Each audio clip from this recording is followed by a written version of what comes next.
खबरों की वही तस्वीर, बिना बदले बिना डरे, जज्बा सच का लिए, सच दिखाते हैं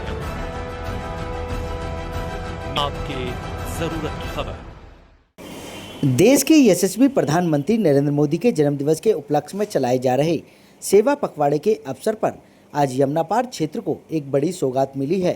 नंदनगरी से गगन सिनेमा तक 6 लेन फ्लाईओवर का लोकार्पण किया गया। दिल्ली की मुख्यमंत्री रेखा गुप्ता द्वारा फीता काटकर एवं शिलापट का लोकार्पण कर जनता को समर्पित कर दिया गया। इस अवसर पर सांसद मनोज तिवारी, कैबिनेट मंत्री परवेज साहिब सिंह वर्मा, दिल्ली विधानसभा डिप्टी स्पीकर एवं विधायक मोहन सिंह बिष्ट, स्थानीय गणमान्य जनता भारी संख्या में इस यादगार पल के साक्षी बने। इस मौके पर मुख्यमंत्री रेखा गुप्ता ने मंच के माध्यम से कहा कि हर दिन लाखों वाहन इस फ्लाईओवर से बिना रुकावट से गुजरेंगे और प्रत्येक वाहन चालक को औसत 15 मिनट की बचत होगी। यह यमुना पार के लाखों परिवारों के जीवन को सहज और सरल बनाने का साधन है। मुख्यमंत्री रेखा गुप्ता ने यह भी कहा कि बरसों से लटका ये कार्य भाजपा सरकार ने मात्र 7 महीनों में पूरा कर दिखाया। यही भाजपा सरकार की गति, संकल्प और गुड वर्क का जीता जागता उदाहरण है। माननीय प्रधानमंत्री मोदी के मार्गदर्शन में हम सब विकसित दिल्ली की ओर तेजी से अग्रसर हैं। यह फ्लाईओवर दिल्ली की रफ्तार है, दिल्ली की राहत है और उज्जवल भविष्य की ओर ठोस कदम बढ़ाता है। और क्या कुछ कहा सभी ने, आपको सुन लीजिए हमारी इस रिपोर्ट में। वर्षों से लटका भटका और अटका ये फ्लाईओवर, आज इसका उद्घाटन अपने आप में ऐतिहासिक है। 180 करोड़ की लागत का ये फ्लाईओवर मात्र इसलिए पूरा नहीं किया जा रहा था कि कहीं नाम सांसद जी का ना हो जाए, सिर्फ इसलिए कहीं एलजी आके नारियल ना फोड़ दे, इसलिए। और इसीलिए मैं आपको एक और सच्चाई बताना चाहती हूँ। हमारी सरकार जो आपके आशीर्वाद से बनी, उसने अपने मात्र 6 महीने के कार्यकाल में इतने बड़े फ्लाईओवर को पूरा काम करवा के जनता को समर्पित किया। सालों से रुका हुआ था, अटका हुआ था। हमारी सरकार ने आते ही अल्पकालिक समय में उसका फॉलोअप किया और जनता को आज 180 करोड़ रुपए की लागत से पूरा किया गया नंदनगरी फ्लाईओवर जनता को समर्पित किया। सेवा पखवाड़े में आज एक नया काम, एक नई सौगात आदरणीय नरेंद्र मोदी जी के नेतृत्व में काम कर रही सरकार ने आज दिल्ली को सौंपा है। मैं यमुना पार के अपने सभी जनता को, सभी भाइयों को, बहनों को बधाई देती हूँ नंदनगरी फ्लाईओवर को के समर्पण की भी और 300 नई ईवी बसेस के शुरू होने की भी। यमुना पार दिल्ली का एक बहुत महत्वपूर्ण हिस्सा है और इसके विकास के लिए हमारी सरकार पूरी ताकत लगा के सारे काम करेगी और यहाँ के विकास को गति देगी। देखो, आज हमारे क्षेत्र का एक और भाग्य मिला, एक और उपहार मिला और इस उपहार के पीछे एक लंबी कहानी है कि सरकार बदलने से क्या फायदा हो सकता है। आजकल पूरे देश में अगर कोई पेड़ किसी विकास यात्रा को बाधित करता है या जनता के लिए परेशानी का कारण है तो उसको हटा करके या तो रीलोकेट करते हैं या तो उसकी जगह 20 पेड़ लगाते हैं।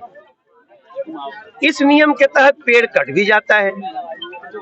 अरविंद केजरीवाल को लगता था कि ये सड़क मनोज तिवारी ने एलजी के इंटरवीन से पास कराया, क्यों बनने दें, तो रोकने का तो साधन था नहीं, तो पेड़ नहीं कटने देते थे। आज ये सरकार आते ही पेड़ काटने का नियम बना और आज पेड़ रिलोकेट हो गए हैं, जो कटे हैं उनके लिए हम पेड़ लगाएंगे। यहाँ तक कि अभी जिस दिन हम और प्रवेश आए थे, आप लोगों ने भी तो वो डिपो के सामने वाला पेड़ दिखाया था ना, जो भी था, तो वो पेड़ ऐसा था डिपो के गेट पे था, उसके कारण पेड़ को, गाड़ी को मुड़ना पड़ता था और मुझे लोग चिल्ला चिल्लाए कहते थे आज वो पेड़ गया, अब उसके डिपो के गेट को और सुंदर बना देंगे। अभी आज से हमने एफओबी फुट ओवर ब्रिज का भी प्लान कर दिया हमने। हालांकि आज बड़ा मजा आया, हम तो बोल रहे थे ना कि कहीं ऐसा न हो कि अंडरपास बोलेंगे तो फुट ओवर ब्रिज चला जाए, तो हम सोचे पहले फुट ओवर ब्रिज बनवा लो, लेकिन प्रवेश को पता चल गया और ये होती है सरकार की महानता। हमारे मास्टर विनोद ने कह दिया, उसने दोनों प्लान सैंक्शन कर दिया, पैसा सैंक्शन कर दिया। ये जो दोस्तों ये गवर्नमेंट होती है। अब वास्तव में मैं बहुत पावरफुल महसूस कर रहा हूँ एज सांसद। और अभी सेवाधाम रोड पे लगना है, करावल नगर रोड पे लगना है, लोनी रोड को चौड़ाकरण में जितना भी संभव पॉसिबल चौड़ीकरण उसमें लगना है। अपने क्षेत्र के गोकुलपुर ड्रेन को ठीक करना है। ये सारे काम के लिए क्षेत्र की जनता थोड़ा धैर्य रखेगी। देखो ये टाइम लग सकता है, टाइम साल भर 1.5 साल लग सकता है, बट ये करके बजट की बात करें तो सर कितना बजट लागत आ गई और समय की बात करें तो कैसे देखते हैं? देखो ये 180 करोड़ की बजट से तैयार हुआ है, लेकिन इसमें जितना लेट किया उससे पैसे और बढ़े हैं। अगर ये सही टाइम से हो जाता तो कम होते। बहरहाल अब पीछे की बात पीछे छोड़ो, हमारा मुंह उधर है जिधर सूरज निकलता है और सूरज बहुत मेट्रो की भी आपने परियोजना यहाँ पे लाने की बात कही, पीएम मोदी भी आने वाले, तो कैसे देखते हैं? ये जो हमारा एलिवेटेड रोड है और मेट्रो, ये दोनों शुरू करने के लिए हम प्रयत्नशील हैं।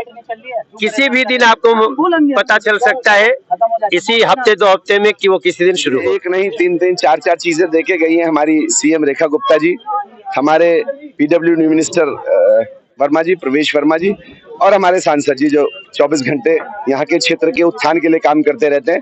और इससे तो देखिए कितनी बड़ी समस्या होने वाली। आप तो खुद इस क्षेत्र में रहते हैं, आप इस स्वर्ग का आनंद तुरंत लेना शुरू कर देंगे। और जो जाम होता था अब शायद जाके उत्तर प्रदेश में कहीं हो तो हो, इस क्षेत्र में तो जाम नहीं होने वाला है, इस रोड पर तो जाम नहीं होने वाला है। बहुत बहुत धन्यवाद करते हैं। मंडोली रोड को चौड़ाकरण, यहाँ पर एक overbridge, foot over bridge, Subway, क्या क्या नहीं देखे गए अपने आप उनको पता है। इतनी बड़ी समस्या है क्षेत्र की, बहुत कंजेस्टेड एरिया है, बहुत बड़ी पॉपुलेशन की डेंसिटी है, उनको खुद पता है।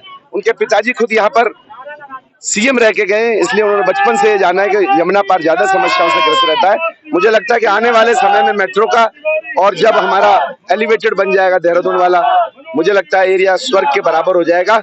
और बहुत सारी छोटी छोटी और परेशानियां हैं, जब भी आप बताएंगे, सेवाधाम रोड, पतली वाली रोड, ये अपनी लोनी रोड, इन सभी का चौड़ीकरण होके ये ठीक होंगे आने वाले समय में। पहले तो अपने सांसद मनोज तिवारी को दिल से धन्यवाद करते हैं हम सब, क्योंकि ये एक सौगात ऐसी मिली है कि यहाँ ट्रैफिक से बहुत राहत मिली है हम लोगों को। और हमारी रेखा गुप्ता जी भी आई, ये भी बड़े सौभाग्य है कि महिला के हाथ से यहाँ पे एक रिबन कटाई है। तो सांसद जी ने धन्यवाद है, क्योंकि ये कार्य किया। और हमें सबसे बड़ी परेशानी थी हमारे बैंक कॉलोनी के रास्ते की, तो उन्होंने आज फिर मुख्यमंत्री जी के सामने बोला है कि उसका भी जल्दी से समाधान होगा, वो भी रास्ता बनेगा। तो मैं यही कहूंगी कि हमारी जो भाजपा सरकार है, हमारे नरेंद्र मोदी जी हैं, इस समय विकास का काम चल रहा है, लोगों की समस्याओं पर काम चल रहा है, और भाजपा ये काम करती रहेगी। और हम दिल से धन्यवाद करते हैं सभी का, अपने सांसद जी और मुख्यमंत्री जी का। क्या कुछ कहेंगे, कैसा कहेंगे, क्या धन्यवाद? धन्यवाद। मैं सांसद जी मनोज तिवारी जी को धन्यवाद करता हूं, जो मंडोली गोकुलपुर विधानसभा में ये पुल का उद्घाटन हुआ है। तो आज जनता को ये बहुत बड़ी राहत मिली है। इससे ट्रैफिक जाम होता था, तो ट्रैफिक जाम के साथ साथ जनता को बहुत बड़ी राहत है और लोग इसका धन्यवाद। एक ये जो सड़क उतरते ही यहाँ पर, जब मैं पिछली बार आया था, आज आपने नहीं बोला, पिछली बार बोला था कि एफओबी बनाना है, फुट ओवर ब्रिज बनाना है, उसको भी हमने पास कर दिया है, उसको भी जल्दी बनाना है। और उसी के आगे एक अंडरपास बनाने की मांग थी, वो भी 80 करोड़ रुपए की लागत से मेरे विभाग ने तैयार कर लिया है। उसका भी टेंडर जरूर हो जाएगा, जल्दी हो जाएगा। ये आपने जो मांगा वो तो करेंगे ही, जो आपने नहीं मांगा, मैं भले ही ज्यादातर पश्चिमी दिल्ली और भारी दिल्ली वहां मेरा आना जाना रहता है, मगर ये मत समझना कि मैं यमुना पार की चिंता को जानता नहीं। इसलिए ये सारे काम होंगे